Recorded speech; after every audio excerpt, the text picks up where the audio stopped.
रिश्ता मट्टी के साथ रखा। और जब अल्लाह ताला ने इंसान को बनाया तो फरिश्तों से क्या फरमाया, फरिश्तों मैं बंदे को बनाने लगा हूं और बड़े ठीक तरीके से बनाऊंगा और बनाने के बाद अपनी खास रूह उसमें फूंक दूंगा, फिर तुम उसको सजदा करना।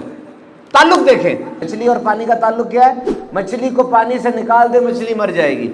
पौधे का और मिट्टी का ताल्लुक क्या है? मिट्टी से पौधे को निकाल ले तो पौधा मर जाएगा। यही अल्लाह का और बंदे का ताल्लुक है। अगर बंदे के दिल में अल्लाह की याद नहीं है, कनेक्शन मजबूत नहीं है, बंदा मर गया, वो चल रहा है, फिर रहा है, बड़ा दौलत वाला है, शोहरत है, अगर कनेक्शन अल्लाह के साथ नहीं है उसका, बंदा मरा हुआ, वो उसकी रूह में वो ताजगी नहीं है, वो बशाशत नहीं है, वो पर्पस ऑफ लाइफ नहीं है उसका। We need a natural environment to grow. If it comes to plants then there natural environment is oxygen, nutrients, post sunlight and soil. एक पौधे को क्या कुछ चाहिए? ऑक्सीजन, सूरज की रोशनी, खाद। अब वो आबो हवा मिल गई तो वो ग्रो कर जाएगा। हमारा नेचुरल क्लाइमेट क्या है? अल्लाह का खौफ और अल्लाह की याद, अल्लाह से ताल्लुक। अगर ये नहीं होगा तुम ग्रो नहीं कर सकते। और ये भी बात याद रखना, अगर मछली पानी से निकल आए, पानी को कोई फर्क नहीं पड़ता। अगर पौधा मिट्टी से निकल आए, मिट्टी को कोई फर्क नहीं पड़ता। मछली ने और पौधे ने बर्बाद हो जाना है। पूरी दुनिया के 8.5 अरब लोग अगर अल्लाह को मानने से भी इनकार कर दें, अल्लाह को कोई फर्क नहीं पड़ता, बंदे ने बर्बाद हो जाना है। रिमेंबर, योर कनेक्शन विद रब शुड बी सो स्ट्रॉन्ग। फरमाता मैं तुम्हारे दिल की रग से ज्यादा करीब। ये जुगुलर वेन है, यहाँ पे जा रही है। This is one of the biggest. The entire flow of blood from your lower body to the upper is from this special vessel. मैं तुम्हारी शारक से ज्यादा करीब हूं। और फरमाया मैं तुम्हारे दिल में उठने वाले वसवसों से भी बाखबर हूं। मुझे बताएं, ये शारक जो है इसका तो दीगर आज़ा को भी नहीं पता, ये तो छुपी हुई है यहाँ पर। और दिल में उठने वाले वसवसे, ये तो मेरे माँ बाप को, मेरे दोस्तों को भी नहीं पता। शक्ल से देख के अंदाजा लगा लेते हैं हम कि यार ये क्या सोच रहा होगा, हमें दिल के वसवसों का नहीं पता। यानी अल्लाह क्या कहना चाह रहा है? इट्स यू एंड मी, बस ये तुम और मैं हूं। मेरे बंदे, तू है और मैं हूं, बस ये हम दोनों हैं। It's you and me. यार सोचो तो सही, जब मां के वजूद के अंदर एक इंसान आ जाता है तो मां को भी नहीं पता होता। मां को नहीं ना पता, वो एक सेल है अभी। आज मेरे जिस्म में 30 खरब खलिए हैं, 30 ट्रिलियन सेल्स। और वो जब एक खलिया, जब जाइगोट बना, और एक खलिया जब देखने के लिए आंख नहीं थी, सुनने के लिए कान नहीं थे, धड़कने के लिए दिल भी नहीं था, सोचने के लिए दिमाग भी नहीं था, मां को भी नहीं पता था, उस वक्त भी रब की रहमत तुम पे साया फिगन थी। 8-9 दिन के बाद एक टेस्ट होता है HCG, ये खून का टेस्ट है, उसमें प्रेगनेंसी का पता चलता है।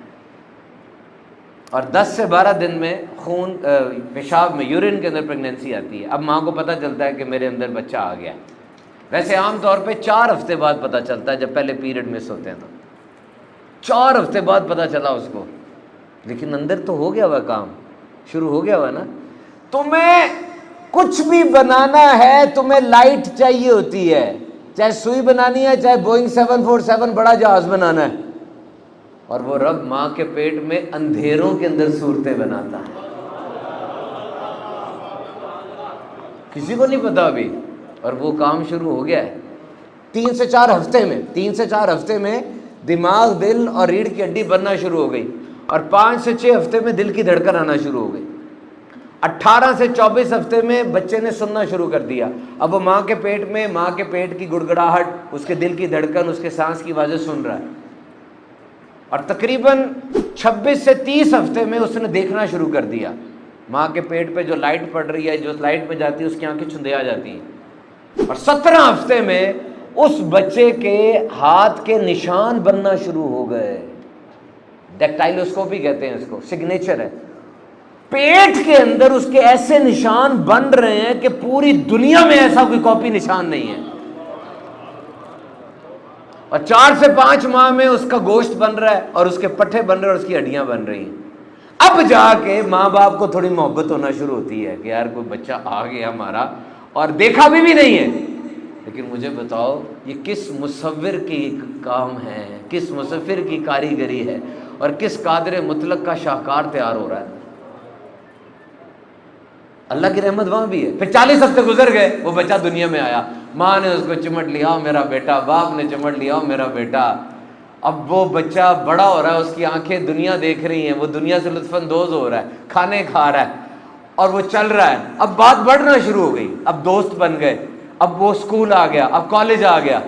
याद रखो, अल्लाह की रहमत ही उसको चला रही है, अल्लाह की रहमत ही उसको सुला रही है, अल्लाह की रहमत ही उसको खिला रही है। बड़ा हो रहा है, कमाई आ गई, घर आ गया, बंगला आ गया, बड़ा। अचानक एक एहसास हुआ उसको, अचानक उसको ख्याल आया, अब ये सब कुछ छूट रहा है।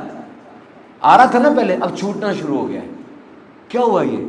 माँ चली गई, बाप चला गया, स्कूल के दोस्त गए, कॉलेज के दोस्त गए, यूनिवर्सिटी गई, किसी का बच्चा भी चला जाता है, ओहदा गया, सेहत गई, दर्दें शुरू हो गई। अब पहले रिस्क लेते थे, अब डर लग रहा है, क्या हो रहा है ये? इधर उधर देखो, कोई भी नहीं है। लेकिन बंदे याद रख, रब की रहमत अभी तेरे साथ है। उसने एक लम्हे के लिए भी तुझे छोड़ा नहीं है, वो है। गौर कर, गौर कर, किस किस जगह से तो निकला है, तेरे रब की रहमत तेरे साथ है। तो जितना अल्लाह पर ईमान रखना ज़रूरी है ना, ये बड़ा ज़रूरी है अल्लाह पर ईमान रखा जाए।